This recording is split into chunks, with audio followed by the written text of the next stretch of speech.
25. Loup Larsen se chargea lui-même de la distribution de whisky, et l'apparition des bouteilles déchaîna un indescriptible enthousiasme. Je n'avais jamais vu boire de l'alcool qu'à dose modérée, comme le font les habitués des clubs. Mais c'était à plein verre et gobelet, voire même par bouteilles entières, que ces hommes descendaient le whisky. Chaque rasade était digne d'une orgie. Au poste d'arrière, les bouteilles succédaient aux bouteilles, et l'immense beuverie n'arrêtait pas. Il en était de même à l'avant où j'opérais. Tout le monde s'enivrait joyeusement, y compris Ofti qui m'assistait. Seul, le gros Louis se contentait de tremper ses lèvres dans son verre pour faire comme les autres. Le vacarme était énorme. Avec des voix formidables, les matelots discutaient des péripéties de la journée, se disputaient sur tel ou tel détail, puis, devenus soudain sentimentaux, se réconciliaient avec leurs ennemis de tout à l'heure. Prisonniers et capteurs, vainqueurs et vaincus, hoquetaient en se serrant mutuellement dans leurs bras et se juraient les uns aux autres de solennels serments de respect et d'estime. Et tous ils gémissaient sur leur misère passée et à venir, sous la loi de fer de Loup Larsen. Ils le maudissaient en chœur et ne tarissaient pas sur sa brutalité. C'était un tableau étrange et effrayant.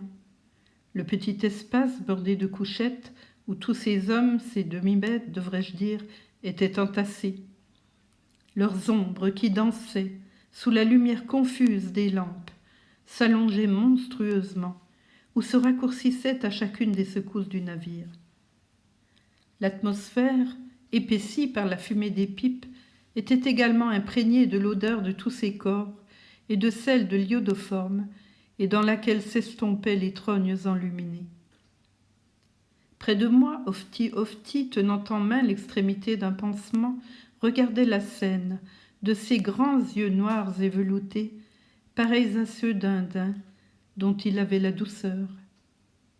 Et je n'ignorais pas pourtant quel démon sauvage, embusqué dans sa poitrine, se dissimulait sous cette apparence trompeuse. Je remarquai aussi la bonne figure un peu poupine d'Harrison, toute congestionnée d'une fureur diabolique, pendant qu'il racontait aux nouveaux venus ce qu'était ce bateau d'enfer et hurlait ses injures à l'adresse de Loup Larsen. Loup Larsen. C'était toujours à lui qu'en revenaient les conversations.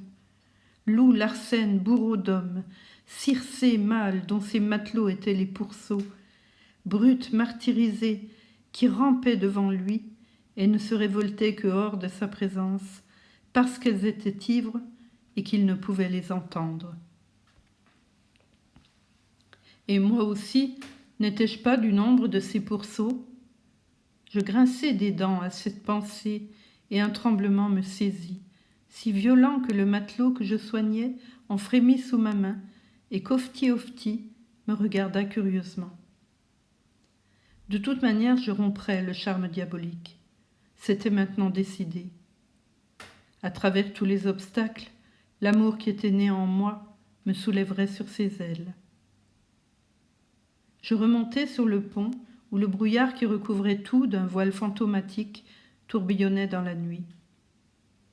Nous naviguions au travers sans feu de position. L'air était doux et pur, avec une faible brise.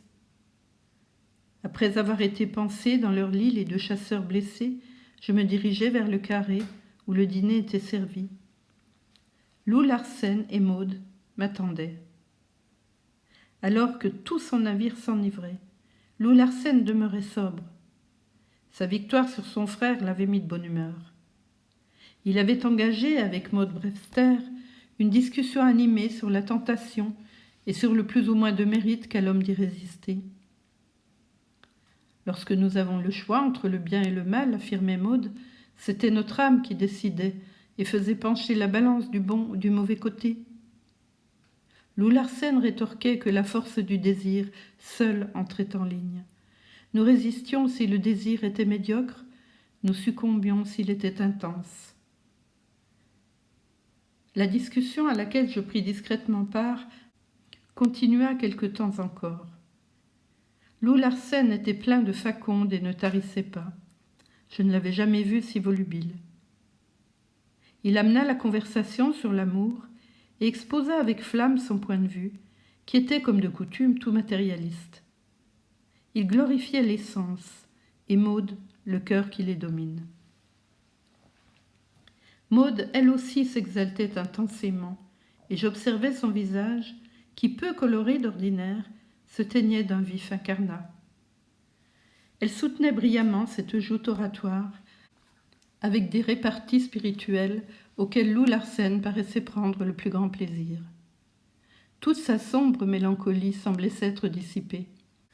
Et tandis que je me perdais dans la contemplation d'une mèche folle qui retombait sur le front de la jeune femme, Lou Larsen, ayant pris un volume de Swinburne, lut tout haut ces vers d'Iseux à Tintagel. « Je suis sainte entre toutes mes sœurs, et si mon amour est un crime, ce crime est sublime. » Il venait de terminer le dernier vers lorsque le gros Louis passa sa tête dans l'escalier et chuchota. « Capitaine, faudrait peut-être faire gaffe.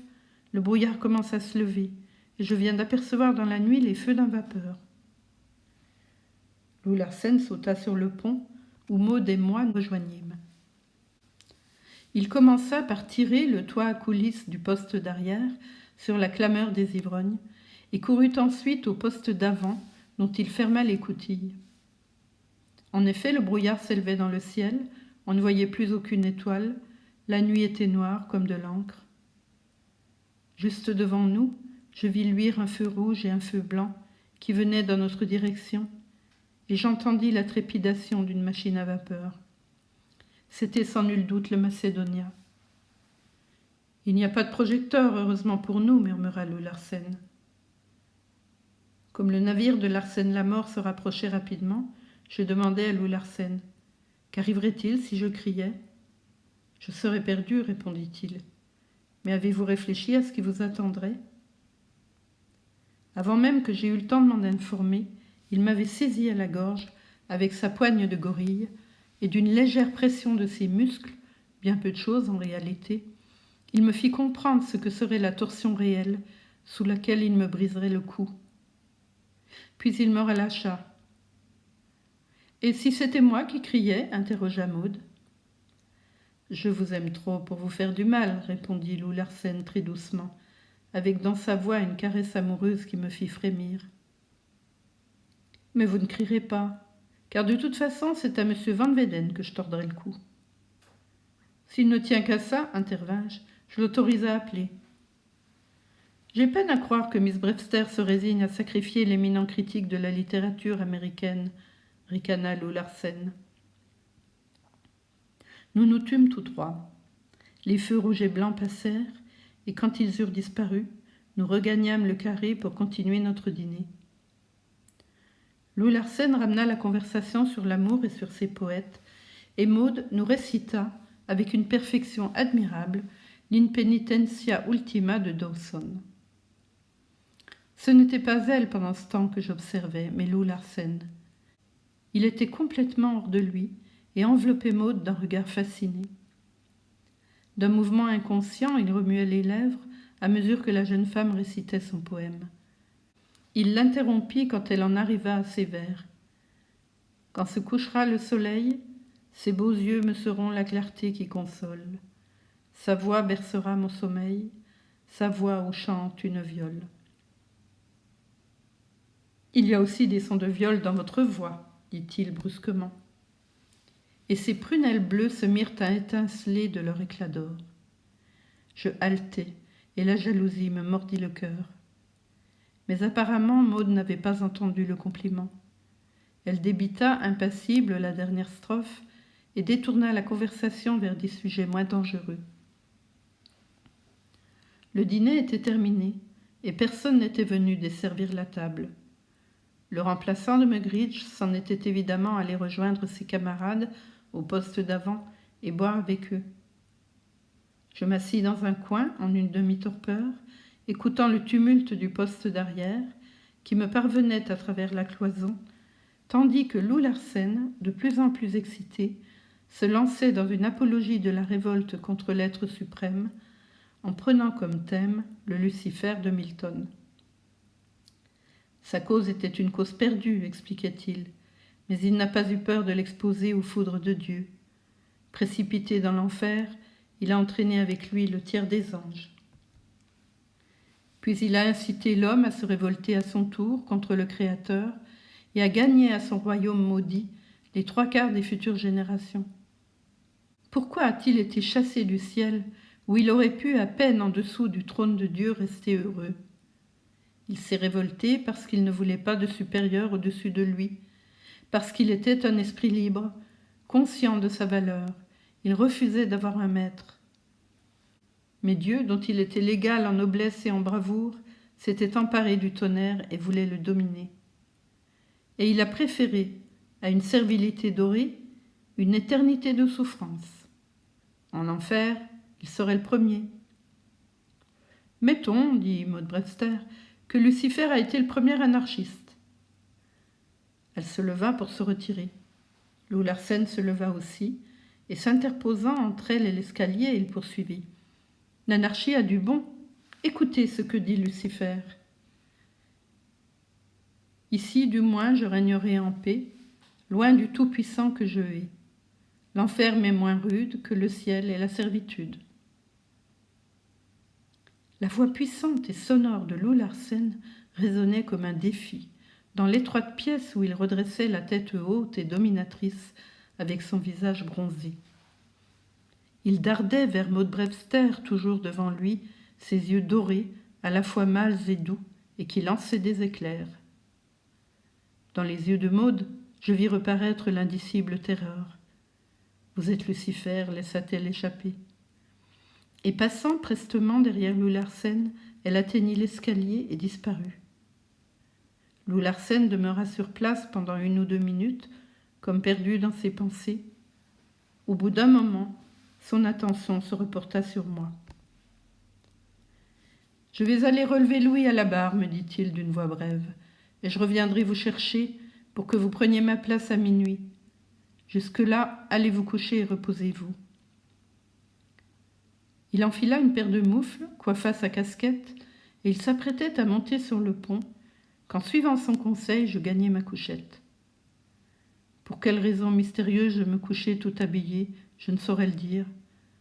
Pendant quelque temps encore, j'écoutais la clameur des chasseurs de phoques, tout en songeant avec délice au bel amour qui était né en moi.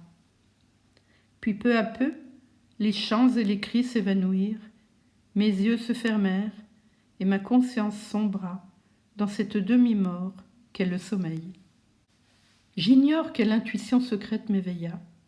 Toujours est-il qu'après un laps de temps que je ne saurais évaluer, je me trouvai debout, hors de ma couchette, l'âme vibrante à l'approche d'un danger inconnu, comme si l'appel d'une trompette l'avait fait frissonner.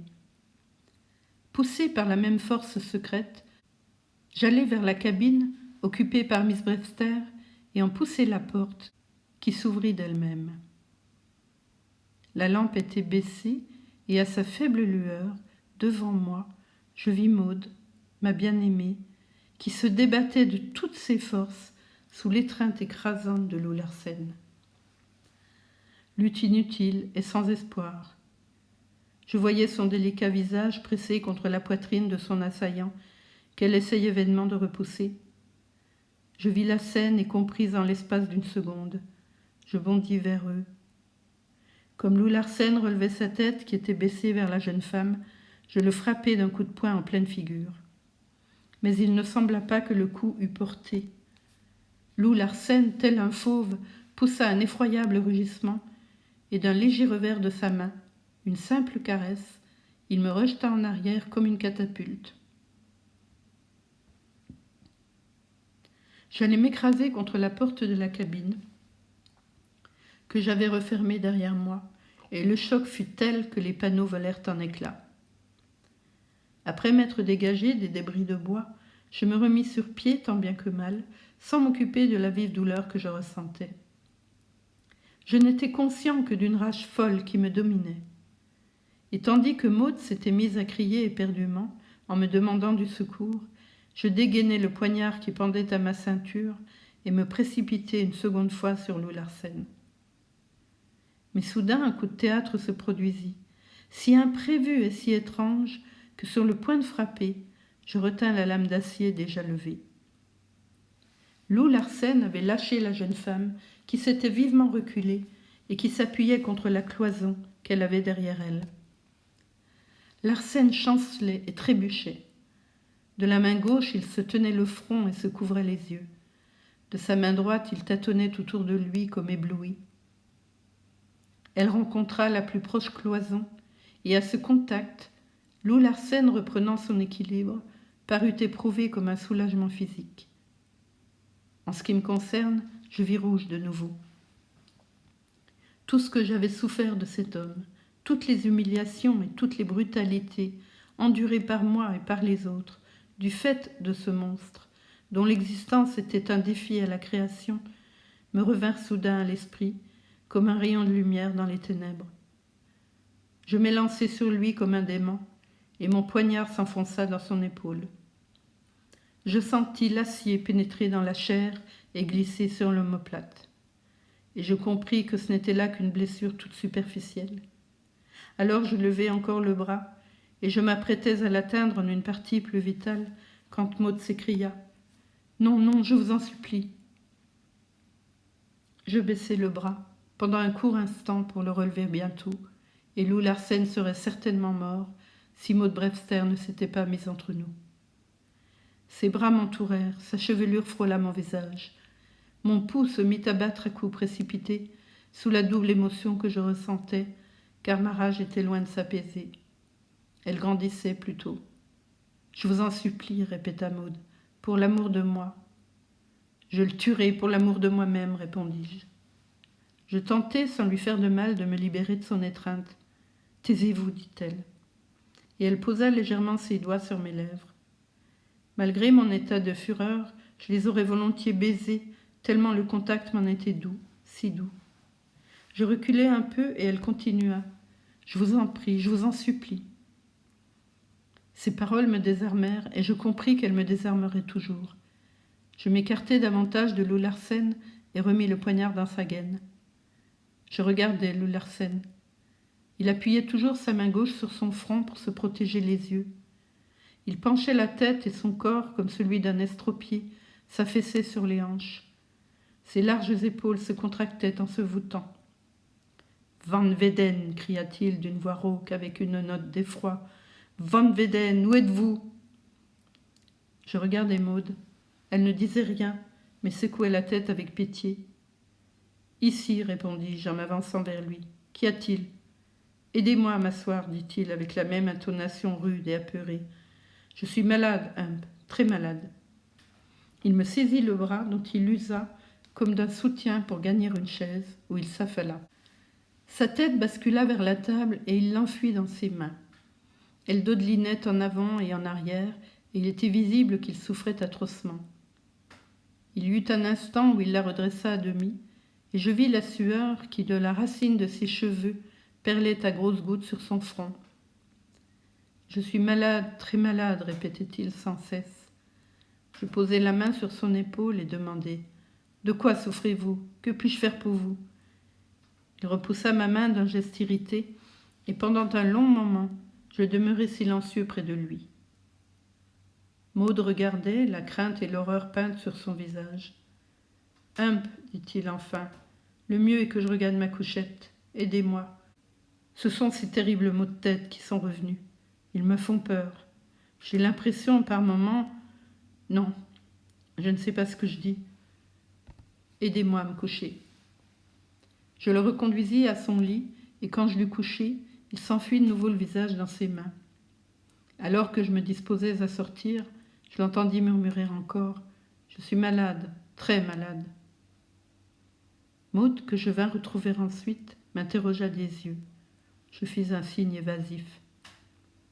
À quoi correspondent ces maux de tête, je n'en sais rien. Il est réduit à une impuissance complète et s'effraie pour la première fois de sa vie. Le coup de couteau que je lui ai porté n'en est pas la cause, car la blessure n'est que superficielle. C'est avant le coup, en effet, observa Maud, qu'il m'a lâché brusquement et s'est écarté de moi en titubant. « Qu'allons-nous faire ?»« Je vous le dirai bientôt.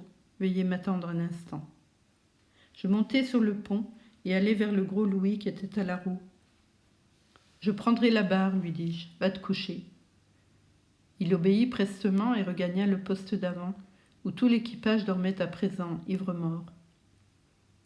Resté seul sur le pont du Fantôme, je ralentis sa marche en repliant autant de toiles qu'il me fut possible.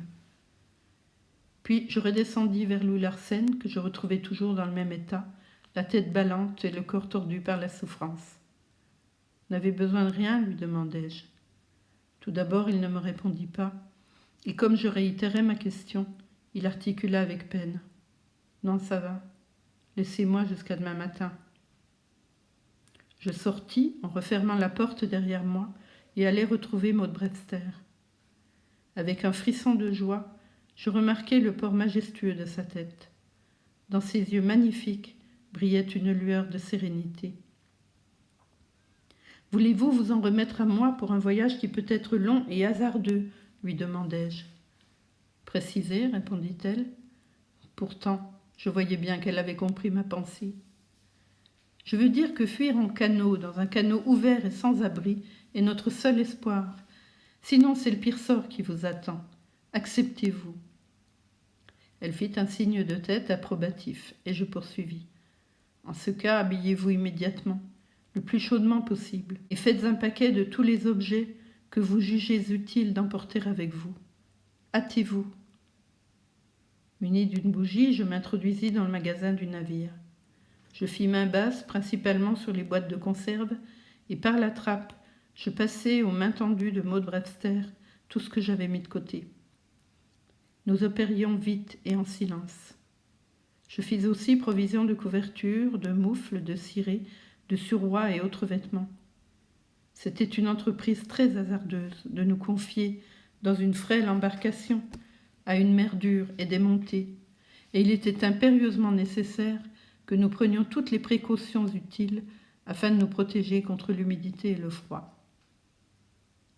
Fiévreusement, nous portâmes sur le pont notre butin où nous l'y déposâmes. Si fiévreusement que Maud, dont la force était tout en air, se sentit soudain défaillir. Elle s'arrêta, commença par s'asseoir, épuisée, puis elle se coucha sur le dos, les bras étendus, et perdit connaissance. Une de mes sœurs était sujette à ces évanouissements passagers, et je ne m'en effrayais pas outre mesure. Laissant opérer la nature, et persuadée que la jeune femme ne tarderait pas à reprendre ses esprits, je pénétrai une dernière fois dans la cabine de Louis Larsen pour y prendre sa carabine et son fusil de chasse. Il ne me vit pas, bien qu'il eût les yeux grands ouverts. Ou s'il me vit, il n'en laissa rien paraître. « Adieu, Lucifer, murmurai-je, en m'éloignant de lui pour toujours. » Je mis également la main sur 2 caisses de munitions et sur les caisses à eau douce que je pris sur chacun des canots du bord. Pendant ce temps, Maud était revenue à elle et nous procédâmes tous deux au chargement d'un des canots qui, tout paré et gréé, pendait à ses porte-manteaux.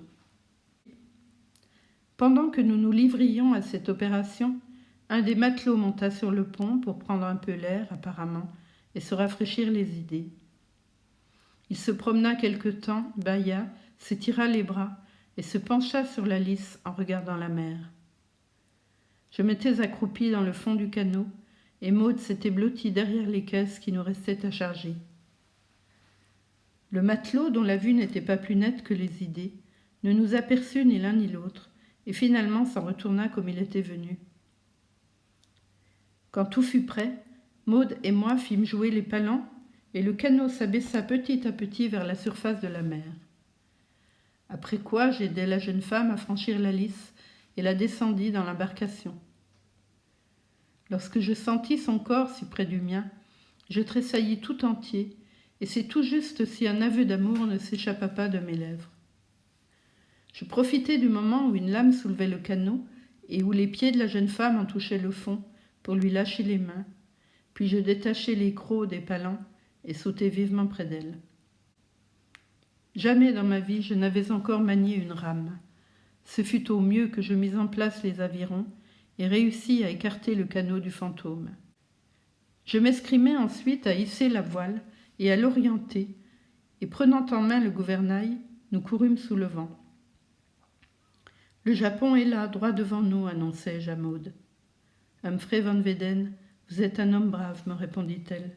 « Non, mais il y a ici une femme qui est brave, c'est vous. » D'une même impulsion, nous tournâmes la tête pour jeter un ultime regard sur le fantôme.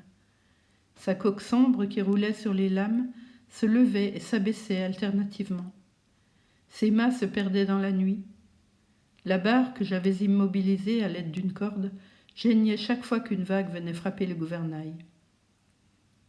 Puis le fantôme s'évanouit dans l'obscurité, tout bruit mourut, et nous nous retrouvâmes seuls, Maud et moi, sur l'immensité noire de la mer.